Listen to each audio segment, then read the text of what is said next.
गाउँ सहर सारा गुन्जाउने यो हो रेडियो सान्वी 96.4।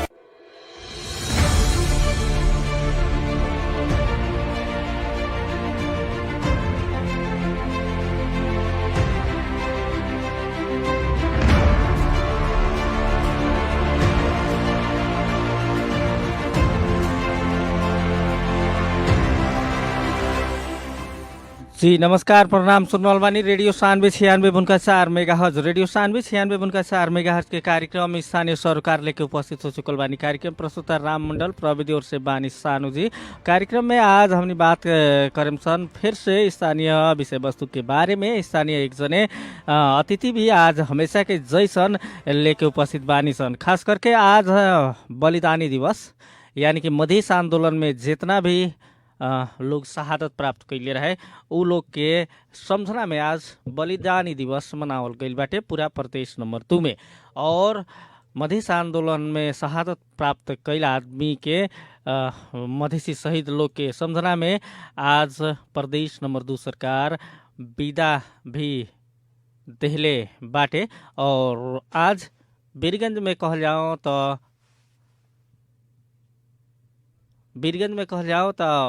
बलिदान दिवस के अवसर में कार्यक्रम भइल रहे। अपने के बता दें, वीरगंज के घंटाघर स्थित मधेसी शहीद लोग के शालिक पर माल्यार्पण कल गई बाटे। उ लोग के तस्वीर में माल्यार्पण करके आज कार्यक्रम मनावल गई रहे। मधेश विभिन्न कालखंड में मधेश आंदोलन भइल जैसे सयो लोग शहादत प्राप्त कैल। मधेश के मांग फिर भी अपूरा बाटे और आवे वाला दिन में मधेश के जौन मांग बा पूरा होई कि ना, या फिर मधेश के फिर से आंदोलन करे के पड़ी अपन मांग पूरा करावे के खातिर एमे के चुकल बाटे। और खास करके अभी तकले मधेसी शहीद लोग के व्यवस्थापन कैसे बाटे, उ लोग के घर परिवार के, इस सब में भी बात करम सन। आज हमके साथ में अतिथि बानी जनता समाजवादी पार्टी के केंद्रीय सदस्य निजामुद्दीन समानी। वहाँ से बातचीत करम सन। खास करके वहाँ के बारे में हम बता दी, निजामुद्दीन समानी लंबा समय से खास करके मधेशवादी कहल गई पार्टी से जुड़ल बानी और यहाँ तक अभी तक कहीं ना वहाँ मधेश के नारा बुलंद करे वाला एगो नेता के रूप में परसा जिला में देखल गई बानी।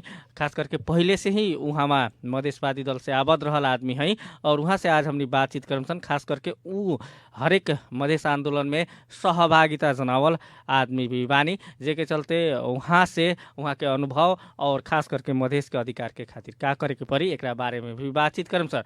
और हमने के जे अतिथि बानी जनता समाजवादी पार्टी के केंद्रीय सदस्य निजामुद्दीन समानी, वहाँ हमने के संपर्क में भी बानी, वहाँ से बातचीत कर जाओ। निजामुद्दीन सर, अपने के स्वागत बा कार्यक्रम में। धन्यवाद जी।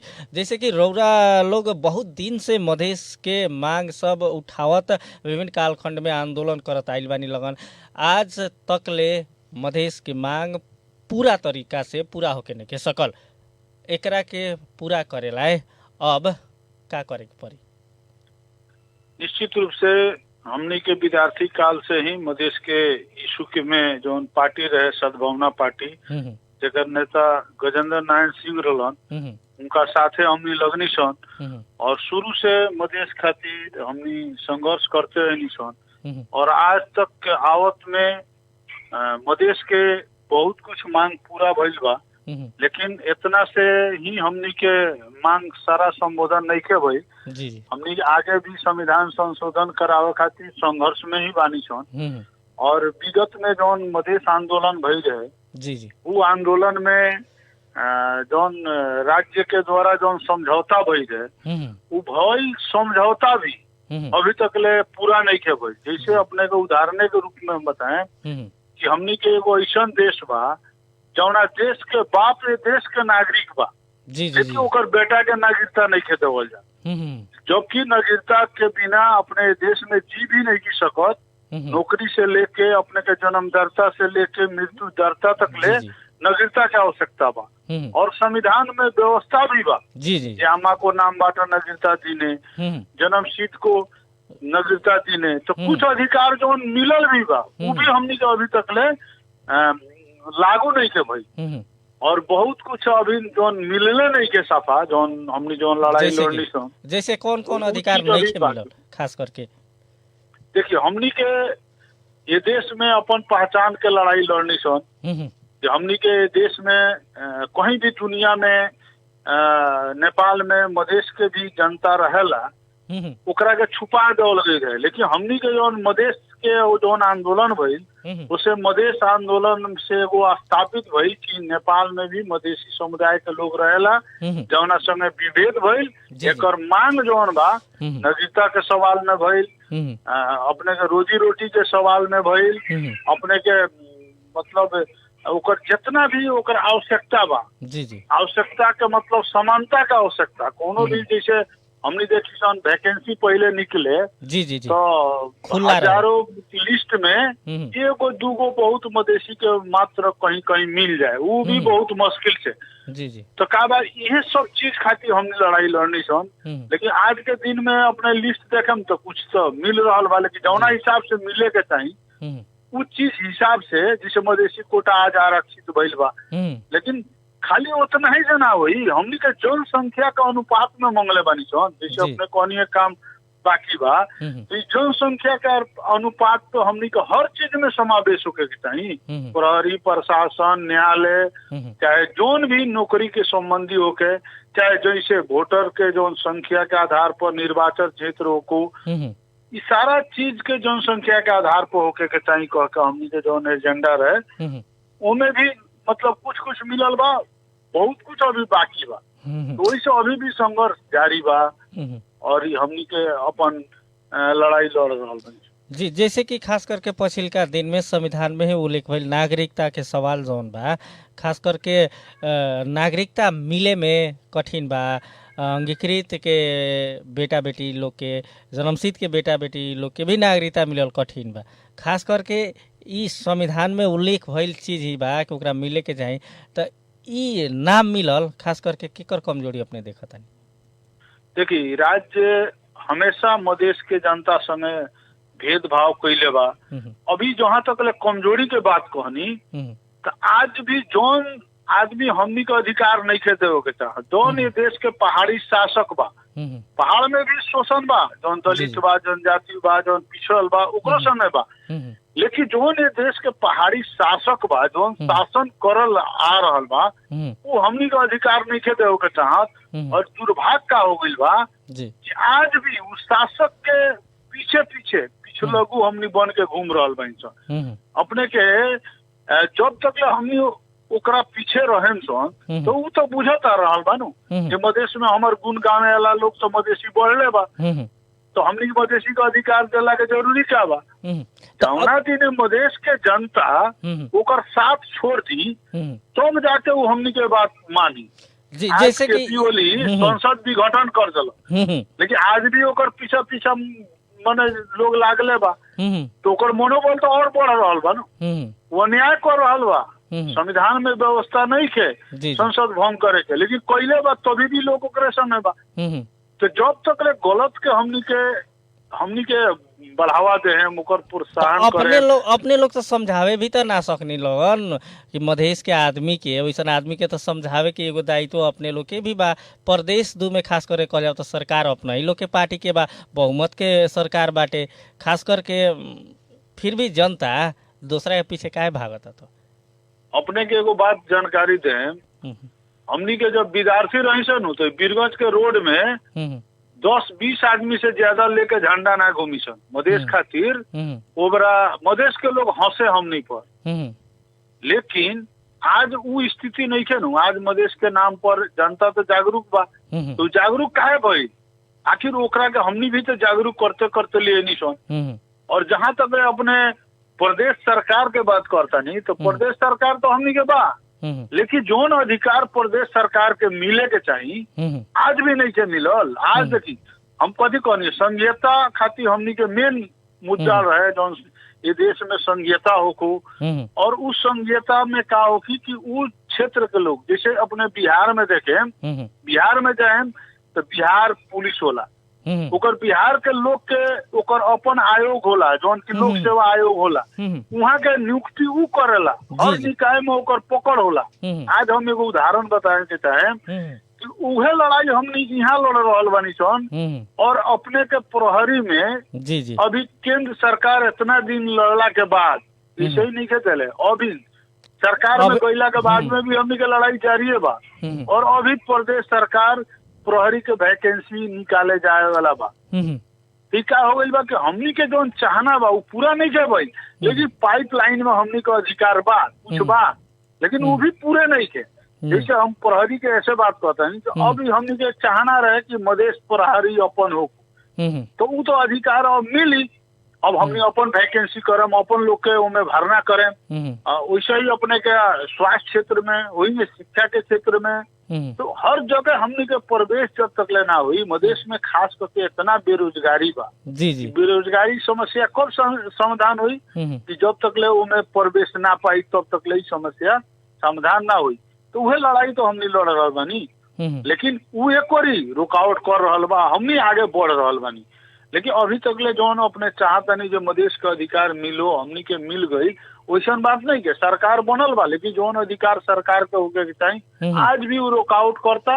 और प्रदेश सरकार लड़ते हुए अपन विकास निर्माण के पहले जितना आज रोड बनता, स्कूल बनता, वो जितना अपने के नाला बनता, आज ही तो संघीयता के देन है नु। लोग बहुत लोग गांव घर में वो कांग्रेस कम्युनिस्ट के लोग जो पहाड़ी शासक के जो आदमी बा सब रहल बा कि सरकार तो बन गई, मिलल कथी मधेश के, लेकिन मिलल बहुत कुछ नहीं के। लेकिन आज संघीयता बा तो उसे आज हमनी के भी डायरेक्ट पकड़ बा प्रदेश सरकार में। आज हमनी करोड़ों रुपया के विकास के काम अपने के परसा जिला में कर रहल बानी सन, अपने के देख सकता नहीं। जैसे कि 4 लाख रुपया पोखरिया अस्पताल में आयल, वैसे ही लेकिन पोखरिया अस्पताल के अवस्था, रोड बनता, निजामुद्दीन सर पोखरिया अस्पताल के अवस्था दिन प्रतिदिन जर्जर अवस्था हो जा रहा है। ये चीज जनता के बुझे के पड़ी। देखिए हम अपने का उदाहरण बताओ, यही से हम अपने क्लियर करे के चाहता नहीं, अपने के एफएम के माध्यम से जनता के भी क्लियर करे के चाहता नहीं। हमनी के चाहना बा जैसे पोखरिया अस्पताल के एगो आधुनिक अस्पताल बनाओ के प्रदेश सरकार ओकरा के जिला अस्पताल घोषणा कैलक, 4 करोड़ 4 लाख रुपया भी दिलक। लेकिन आज पोखरिया अस्पताल के व्यवस्थापन करे के केकरा जिम्मा बा? नगर पालिका के। तो हमने तो पैसा देनी सनू, लेकिन ओकर वहाँ के जो नगर पालिका के अंदर में बा, जन प्रतिनिधि के बा, कर्मचारी तो काम ना करे सके, तो वो प्रदेश सरकार के दोष ना भई। हाँ, प्रदेश सरकार अपन प्रक्रिया आगे बढ़ावता, पैसा आने वाला दिन में ना पैसों नहीं बताओ तनी हम वो चीज क्लियर करे के चाहता नहीं कि प्रदेश सरकार अपन प्रक्रिया बढ़ा रहा बा कि पोखरिया अस्पताल के प्रादेशिक अस्पताल अपना अंडर में ले। वो दिन अपने कहम के पोखरिया अस्पताल में का भइल का होता, वो व्यवस्थापन देखे के प्रदेश सरकार के जरिए जिम्मा हुई। लेकिन आज प्रदेश सरकार के भैला के कारण आज हमनी बजट वहाँ दे रहल बानी। आज कोरोना काल में अपने के वहाँ 37 लाख रुपया गई जो वहाँ के जनता के खाए पिए के। अब व्यवस्थापन में कहीं कमी कमजोरी होता तो निश्चित रूप में प्रदेश सरकार को सकता। अपने के पता हो मंत्री जी खुद नगर पालिका में जाके कहलन मेयर के कि जल्द से जल्द एकरा के टेंडर करो और दवाई घर घर पुगाओ, दवाई के पैसा चाहिए जितना हम देवे के तैयार बनी। अब ऐसे बेसी प्रदेश सरकार का कर सकता? खास करके एम्बुलेंस दिलक जे प्रसाद मने पोखरिया अगल बगल क्षेत्र के जनता के मने ओकरा सेवा सुविधा मिलो। तो अभी जोन हिसाब से जोन अपने चाहतन जे प्रदेश सरकार के उपलब्धि लोग को डायरेक्ट तब लोग की जो पोखरिया अस्पताल मने प्रदेश सरकार के अंडर में ओकर व्यवस्थापन आ जाए। यानी कि जन प्रतिनिधि लोग से शिक्षा के एगो बात निजामुद्दीन सर, जन प्रतिनिधि लोग से वहाँ विकास एकर मतलब ना होके सकी, पोखरिया अस्पताल के कल्याण होके ना सकी। कोरी तो काहे ना होके सकी, कोरी तो हो सकता नु। आज पैसे से तो विकास होला नु, आज तो ओकरा पैसा मिल रहा बा, आज तो कोनो बहाना नहीं है नु। अगर पालिका जैसन जगह में अगर गवर्नमेंट ओकरा के दे रहल बा बजट, प्रदेश सरकार दे रहल बा, तो ओकरा के व्यवस्थापन करे के जिम्मा बा, तो काहे नहीं के विकास हो सकता, लेकिन नहीं के कर सकत। दूसर का अपने कहम स्वास्थ्य सवाल में हम बताइनी, वैसे ही अपने शिक्षा के सवाल में जाई देखी 5 क्लास तक ले पढ़ाई होता, लेकिन जमा 2 टीचर बा, टीचर के नियुक्ति करे के प्रदेश सरकार के अधिकार नहीं के, प्रदेश सरकारों में डायरेक्ट हस्तक्षेप नहीं के कर सकत। तो अब अपने अब दोष लगाएं जो प्रदेश सरकार के शिक्षा पे ध्यान नहीं के भाई सारा अधिकार केंद्र सरकार लगे शिक्षा संबंधी बा तो प्रदेश सरकार क्या कर सकता। अच्छा एगो बात बताई तो 5 लाख संघीयता रुपया, चली 10 लाख केंगा रुपया दे सकता। चली केंगा संघीयता चली केंगा संघीयता चली हम पहले ही कहनी हो। अभी प्रदेश सरकार के द्वारा जैसे पोखरिया में 4 करोड़ रुपया दे के अस्पताल के विकास खातिर दिले बा ओकर खाली पैसा नहीं के दिले प्रक्रिया भी आगे बढ़ा रहा बा कि ओकर व्यवस्थापन अपना अधिकार अपन अंडर में ले के जौना दिन प्रदेश सरकार में आ जाये ओकर तो वहाँ अपने के सर्जन डॉक्टर 50 बेड के अनुसार जब डॉक्टर वहाँ मतलब अपने के जब रहे लगी 6 महीने साल भर के भीतर में वो दिन सारा सुविधा मिल जाये।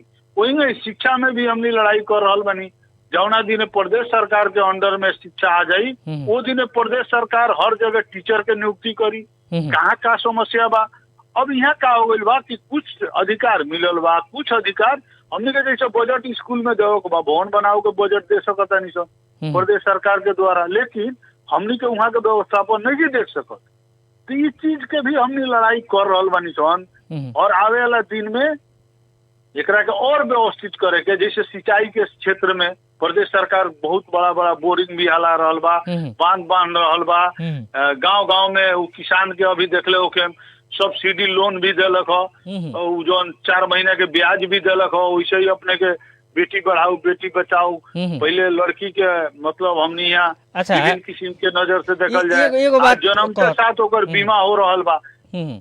निजामुद्दीन सर एगो बात हम अपने से पूछे चाहते नहीं मधेश आंदोलन के घायल लोग के व्यवस्थापन वही तरह मधेश आंदोलन के शहीद परिवार के व्यवस्थापन कैसे बा।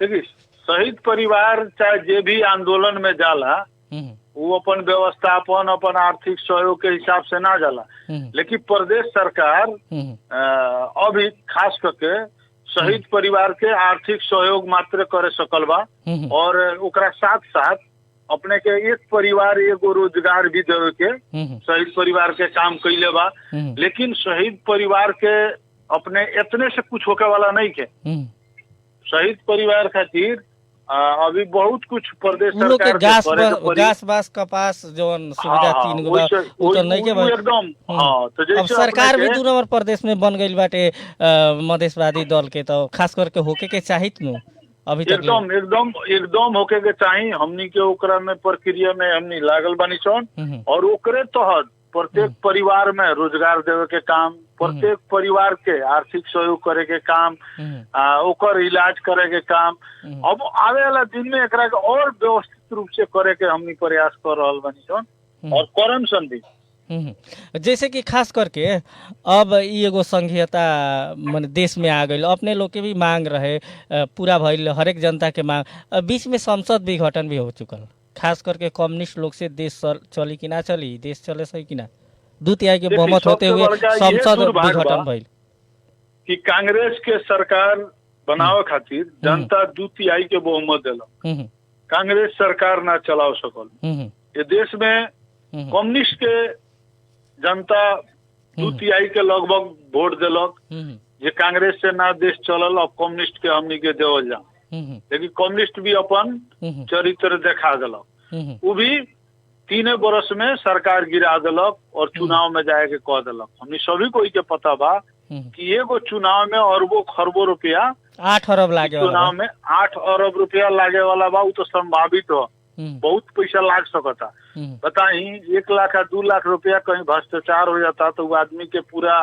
प्रहरी प्रशासन अख्तियार कथी कथी लागता 8 अरब खरब रुपया जो लागता ओकरा खातिर आम जनता के खून पसीना के पैसा न हो आज वो पैसा रही तो वो पैसा से तो विकास हुई लेकिन वो फोकट में वो पैसा ले जाके चुनाव में खर्चा कइल जा रहा चुनाव होई तो कर रहल बा फायदा तो अपना ही लोग के होई अपने लोग के कौन फायदा सरकार बन सकता केंद्र में फायदा हो सकता ठीक बा आज हम चुनाव नहीं की जीतल बिहान चुनाव जीत जाए ये क्षणिक फायदा हो सकता लेकिन क्षणिक फायदा से देश के विकास ना हुई कहीं ना कहीं वो जौन पैसा जौन क्षति होता जौन उस समय क्षति होता ओकर कहीं ना कहीं ओकर भुगतानी फिर हमनिए के मुड़ी पे आवेला हो रहल बा तेल के दाम बढ़ गइल बाटे 20-20 रुपया 50 रुपया चाउर के दाम बढ़ गइल बा 20-20 रुपया बोरा पर हो रहल बा अभी भुगतान वही ना बढ़ी अलग विषय बा। उतना पैसा के तो बजट से कोनो काम तो जरूर होइत नु, उ तो काम रुक गइल, उ विकास निर्माण के पैसा तो रुक गइल, तो उसे क्षति कहीं ना कहीं बा। क्षणिक फायदा दिखाई कुछ लोग के हो सकता, लेकिन समग्र में बहुत बड़ा क्षति होके जा रहल बा। ओकरे के रोके खातिर हमनी एकर विरोध कार्यक्रम कर रहल बानी सन। चुनाव में एकर मतलब जनता समाजवादी पार्टी ना जाई। देखिए चुनाव से हमनी भागत नहीं की सन। जब राजनीतिक मतलब आज हमनी के चुनाव में ना जैती सन, मतलब राजनीतिक दल है तो तो चुनाव में जइबे करी, चुनाव से भागे वाला कोनो बात नहीं। लेकिन जो अपने बात कहनी है सही और गलत और ऐसे फायदा घाटा के जहाँ तक ले बात बा, वो चीज के देखते हुए चुनाव अभी आवश्यकता नहीं के अभी एकर विरोध हमनी करें, सशक्त रूप से करें। अब देश चुनाव में चल जाई वो दिन तो फिर पार्टी निर्णय का करता, अब तो केंद्र के बात बा, उस समय परिस्थिति अनुसार निर्णय हुई। लेकिन आज के दिन में हमनी संघर्ष कर रहल बानी सन, ये जनता के ऊपर और बोझ डाले वाला काम ना होके के चाहिए और चुनाव इस देश में अभी आवश्यकता नहीं के। 5 साल के बाद चुनाव होको, कम्युनिस्ट सरकार के जनता बहुमत जलवा, कम्युनिस्ट सरकार इस देश में शासन करो चलाओ, फिर 5 साल के बाद में जनता के बीच में जाई, जनता फिर मूल्यांकन। कम्युनिस्ट लोग तो विभाजन लगभग हो गइल बा, 2 टुका हो गइल बा लोग। एगो प्रधानमंत्री ओली पक्ष जे कह रहल बानी कि चुनाव होई, तैयारी में लागी, जगह जगह प्रशिक्षण से लेके भेला कार्यक्रम कर रहल बानी, साथ में मधेश में भी जोर तोर से वहाँ के कार्यक्रम हो रहा बा। चुनाव तो लगभग होके के निश्चित ही हो चुकल बा उनका तरफ से। देखिए अभी भी हमने न्यायालय के ऊपर विश्वास कइले बानी, न्यायालय के हाथ में अभी माने बॉल चल गइल बा वो लोग के गोल में। अब वो लोग का डिसीजन देता हमने ओकर प्रतीक्षा करतनी, संघर्ष करतनी। और आम जनता आपने देखले ओके हर मधेश के हर जिला में जो आम सभा भइल ख हमनी के पार्टी के द्वारा में एगो प्रदर्शन हमने देखनी है सर कि जनता एकर विरोध में बा। और एकरा के न्यायालय जब यदि जनता के सही मूल्यांकन कर सकता है तो निश्चित रूप से न्यायालय एकरा में सोचे के चाही जैसा हमरा लागता। जी, केंद्रीय सदस्य रउरा बानी, पर्सा जिला में भी लंबा समय से राजनीति में अपने बानी, खास करके चारों क्षेत्र अपने लोग जीतले बानी लोगन, ओके चलते अपने लोग के समस्या बा कि ना कि 4 गो क्षेत्र जीतले बानी सन फिर अब हाथ से जाई चुनाव में। देखिए राजनीतिक में आई जाई वो तो होत रहेला, राजनीतिक में जे जीतेला वो हारेला भी, जे हारेला वो जीतेला भी। लेकिन हम जौन अभी जब हमने देश के बारे में सोचता नहीं तो निश्चित रूप में देश खातिर घातक बा। संविधान अनुसार नहीं थे, यानी कि संविधान में स्पष्ट व्यवस्था बा। तो ई बात फिर प्रधानमंत्री एकदम अपने के हम बताओ तनी, संविधान में स्पष्ट व्यवस्था लिखल गई बा लाइन बाई लाइन कि यदि बहुमत के सरकार नहीं के बने सकत तो अल्पमत के भी सरकार बनावल जा सकता, एक जाने भी बना ओकरा बाद में एकदम बना सकता। ओकरा बाद में एगो दल से बहुमत नहीं के पुगत तो 2 गो दल भी मिल के सरकार बना सकता। अगर मतलब कोनो पार्टी कहता जो हम सरकार बनाए ओकरो के भी अधिकार देवल जा सकता बनाओ के, लेकिन इस सारा प्रक्रिया में ओकरा बहुमत सिद्ध करे के पड़ी। तो बहुमत सिद्ध करे वाला चांस तो देवे के पड़ल न। ठीक बा, केपी ओली सरकार विघटन में चल गई, वो नहीं के चाहत सरकार चलाओ के तो ठीक बा, वो नहीं के चलाओ के चाहत तो छोड़ो, दोसर कोई अगर नहीं के तैयार हो तो नहीं के हो तब जाएगा चाहे चुनाव में। लेकिन सारा विकल्प खुला होते हुए भी अनावश्यक रूप से जनता पर चुनाव के भार जौन लादल जाता जबरदस्ती, गलत बा। एकरा के सुधार करके जाए के चाहिए और हमरा लागता न्यायालय के माध्यम से एकरा के सुधार होई। एगो बात कहीं बैसाख 17 गते तकले सुनवाई चलते रहते तब का हो? अब तो न्यायालय के नियत के ऊपर भाई देश में अपने देखले हो के मधेसी के बेटा भैला के कारण रेशम चौधरी जौन मधेश आंदोलन में रहे आज जेल में हाथ में हथकड़ी और गोड़ में नेल लगा के ओकर इलाज होत रहे, जेकर फोटो सारा दुनिया देखलक। काहे कि वो मधेसी के बेटा सबसे ज्यादा से वोट लिया के संसद जीतल बा, लेकिन आज जेल में सड़ रहल बा। लेकिन यही देश में 17,000 जनता के मरवैलक ये कम्युनिस्ट पार्टी, ये कांग्रेस पार्टी आंदोलन कैलक, विगत में कितना लोग मरल। लेकिन आज उ सब शासन में बा, सत्ता में रहता, ओकर ऊपर कोनो कार्रवाई नहीं हो। एक से एक मतलब खूनखार आतंकवादी जैसन आदमी सब पकड़ाइल, मुद्दा चलल, भ्रष्टाचारी सब जेल से बाहर बा। और एगो मधेसी के बेटा, थारू के बेटा भइला के कारण रेशम चौधरी भीतर बा। न्यायालय के भी कहीं ना कहीं कमी कमजोरी हमनी देख रहल बानी। तो अब न्यायालय पर हमनी तो विश्वास न करे। जी, विश्वास बा सबके के, हमनी के भी विश्वास बा कि न्यायालय से उचित न्याय होई। अब अंत में बानी सर निजामुद्दीन सर, आज है बलिदानी दिवस। बलिदानी दिवस के अवसर में शहीद परिवार लोग के खातिर 2 शब्द अंत में का कहें? हम तो ये कहें कि हमनी जौन इस देश में जौन चीज चाहनी संघीयता, आज संघीयता मिलल बा। शहीद परिवार के प्रति हमनी के मतलब जे शहीद भइलक ओकरा प्रति तो पहले श्रद्धांजलि व्यक्त करते हुए उस सब परिवार प्रति भी संवेदना हम व्यक्त करतनी। मतलब वो लोग भी धैर्य धारण करो और आवे वाला दिन में अभी जौन प्रदेश सरकार के द्वारा हमनी के जौन यहाँ शासन प्रशासन भइल बा उमे हमनी के जौन भी सकल प्रदेश सरकार काम कैलक, आवे वाला दिन में भी हमनी के भी अपना तरफ से व्यक्तिगत रूप से होके, पार्टी के तरफ से होके और हमनी के जगह में जाके भी होके हमनी हमेशा वो लोग के साथ बानी सन। कोनो भी दुख सुख में व्यक्तिगत रूप में भी कोनो अगर समस्या कोई शहीद परिवार के होता ओकरा खातिर भी हमनी के सहयोग करे के भी तैयार बानी सन। और आवे वाला दिन में निश्चित रूप में जे शहादत देले बा कुछ मांग पूरा भइल बा, वो लोग के सपना निश्चित रूप से साकार होई, हमनी विश्वास दिया होगा। जी, निजामुद्दीन सर बेस समय के बावजूद भी आई कार्यक्रम में समय देनी, एकरा खातिर रेडियो सानवी राम मंडल के तरफ से बहुत बहुत धन्यवाद। अपनाओ के हमार बात रखे के मौका देनी, ओकरा खातिर धन्यवाद। जी, वहाँ रहने जनता समाजवादी पार्टी के केंद्रीय सदस्य निजामुद्दीन समानी, लंबा समय से मधेशवादी दल से जुड़ल और मधेश के हक अधिकार मधेसी जनता के खातिर लड़ल वहाँ नेता बानी। और वहाँ से आज बातचीत करनी सन, खास करके आज बलिदानी दिवस के अवसर पर। जी, आज यह बातचीत के साथ निर्धारित समय भी खत्म हो चुकल बा। बिहान फिर से दोसर विषय दोसर अतिथि के साथ में आवे के वाचा करत आज के खातिर अपने कार्यक्रम सुन के साथ देनी अपने के धन्यवाद। कार्यक्रम में प्राविधिक सहयोग करे वाला सानू जी के धन्यवाद देत राम मंडल के विदा दी। नमस्कार।